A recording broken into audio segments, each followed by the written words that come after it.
Good afternoon, everyone. You have turned into KGVC 94.1 FM. This is Sports Talk. You are listening to Lacy Shives and Kody Ingle. Starting off today, let's talk about our own Grandview women's soccer program. The record for the season is 8-6-1 with a 4-1 in conference play. Just this past Sunday, the Vikings traveled to Cedar Rapids to take on Mount Mercy. The Vikings outshot the Mustangs 15-3. By halftime, the Vikings were up 3-0 with goals coming from senior Jordan Thompson, junior Megan McCoy, and sophomore Jordan Colburn. Megan McCoy tallied yet another goal in the second half, which would make Grandview's lone goal, and in the game with a score of 4-0. That was their second to last MCC game until the start of the conference tournament. The Vikings recorded their 7th shutout of the season. Grandview is currently tied for second in the conference with St. Ambrose, both having records of 4-1. Grandview is back in action this Wednesday at 5 o'clock against Ashford University in Clinton. Kody, let me ask you, what are your thoughts on how the Vikings are playing this season? Well, Lacey, I think the Vikings are off to a very good start. We are deep in the season this year, and they've been playing very well. As everyone knows, last season the Vikings ended up 14-6. They were one game away from the national tournament, so that brought on high expectations for them this year. As you said, their record so far is 8-6-1 this year. At home, they are 6-2-1, and on the road, they are 2-4, being 4-1 in conference play. There's 2 MCC games left before the MCC tournament, which gives the Vikings a good chance at that number 1 seed. I think when it comes down to the conference tournament, I think the Vikings are going to play well. Could possibly be the favorites to once again end up in the championship. But if they come across St. Ambrose or Vertebo, which are 2 teams that Grandview has lost to earlier in the season, could give them another tough challenge. But I think the Vikings can make a run at their money. Let's take a break. You are listening to Lacy Shives and Kody Ingle on KGVC 94.1 FM. I'm not much into health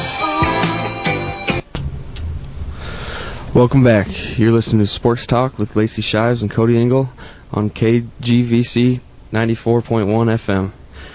Next topic, we're going to talk a little baseball. With 4 teams left, it's coming down to the wire this year. And in the ALCS, we got the Yankees versus the Tigers.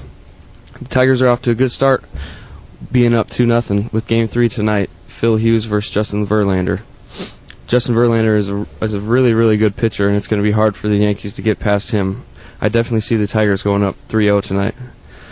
In this series, I've seen some problems with the Yankees, as it seems like they're getting old, they're a little overpaid, and they're not producing. The Yankees have 8 players over 37 years old and 3 over 40.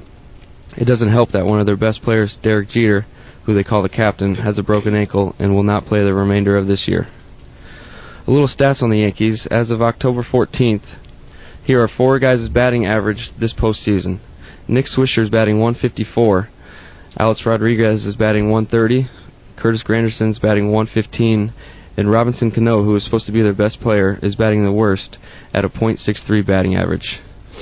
All 4 of these guys are making at least $10 million this year, and they're just not getting it done. On the other hand, the Tigers are just playing better, they're younger, and their big-time players are stepping up. A big pickup for the Tigers this offseason was Prince Fielder. It took a lot of pressure off of Miguel Cabrera, who won the Triple Crown this year, first to do so since 1967. Now on the other side, in the NLCS, we got the Cardinals versus the Giants. This series is all knotted up at 1-1. Game 3 is this Wednesday. It's Matt Cain versus Kyle Loesch. The Cardinals, defending champions this year, lost Albert Pujols, and many thought that this would hurt them. Carlos Beltran has stepped in and played very well for them. On the other side, the Giants, a very solid team from top to bottom, had to overcome a suspension of one of their best players, Melky Cabrera, who got a 50-game suspension for performance-enhancing drugs. He is actually now eligible to play, but the Giants will not play him, and I definitely agree with this decision. Now, with that being said, we have 4 teams left. Who do you see going to the World Series, and who do you have winning it, Lacey? Well, since my 2 favorite teams, the Tampa Bay Rays and the Chicago Cubs, are not in the running, I'm a die-hard Cubs fan, but I had no faith in them playing in the postseason. It must be rough being a Cubs fan. They've struggled throughout the years. Yeah, it has been, but hey, I still love the Cubs no matter what. Maybe next season they come out on top. But me, the teams I would take to the finals would have to be Detroit going up against the Cardinals. To be quite honest, I never liked the Yankees and never will. My reasons for that, they think they are untouchable, but that's just my opinion. I would definitely agree. They spend a lot of money, and this year especially their players are just not producing. People may not agree with me, but that's just my thinking, and lately, when it comes down to the playoffs, they don't play to their ability, and with them losing their captain over a left broken ankle, I just don't think they have it in them to win the World Series. But the champions to me would be Detroit. The way they are handling the Yankees, they could definitely take up the Cardinals. I definitely agree with that this year. The Tigers and the Cardinals I see who's in the World Series, and with the way the Tigers are just going through the Yankees, I definitely have them winning it. Let's take a quick break. You're listening to Sports Talk with Lacy Shives and Kody Ingle on KGVC 94.1 FM. Welcome back. This is Lacy Shives and Kody Ingle on KGVC 94.1 FM. Let's get on with what is happening at our local movie theaters. New and upcoming movies coming out this weekend is Alex Cross. Alex Cross follows the young homicide detective psychologist Tyler Perry from the worldwide best-selling novels by James Patterson as he meets his match in a serial killer who is played by Matthew Fox. The two face off in a high-stakes game of cat and mouse, but when the mission gets personal, Cross is pushed to the edge of his moral and psychological limits in this taut and exciting action thriller. This movie definitely looks very good. I'm a big fan of action thrillers, so I'll definitely be seeing this one in theaters. I couldn't agree more. I've always been a fan of action-packed thrillers, but I've never seen any of Tyler Perry's movies, but this will be the first. We have Paranormal Activity 4. I can't wait for this movie. Always been a fan of the series. This series gets you out of your seat. Me and my friends went to the midnight premiere of the third movie, and man, did I scream. Even one of my friends almost punched his girlfriend because he was so scared he couldn't even control his own arm. That's funny. I kind of have a similar story. Me and some of my friends went to the premiere of the second one. And the biggest guy in the group, supposed to be the big tough guy, got up and left the theater before it even started. He was so scared. From the previews, this one looks like a can't-miss movie if you're a fan of the series. With some other movies, we have some top movies of 2012 thus far.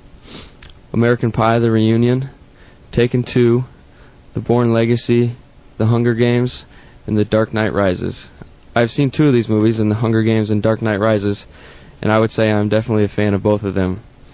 One I will definitely be seeing as well is Taken 2. I really like the first Taken movie, and I would expect the same out of the second one. But I would say my favorite is definitely Dark Knight Rises. I'm a big fan of the Batman trilogy, and I saw all three movies on the same night. They had the midnight premiere of Batman Rises and played the two before, and me and some of my friends went and saw about 9 hours worth of movies, but it was definitely worth it. I would have to agree with you. Dark Knight is definitely one of my favorites out of that bunch. It's Batman. You can't really go wrong with that. When it comes to American Pie, I was always a fan of the series. It gets funnier every time. You can never go wrong with Sean William Scott. I got to even see Taken 2 before it even came out that Friday. And what a good movie that was. Liam Neeson's such a good actor, and since these movies have came out, he's become one of my favorite actors. Well, that is all for this afternoon. Thanks for tuning in to KGVC 94.1 FM. This is Lacy Shives and Kody Ingle.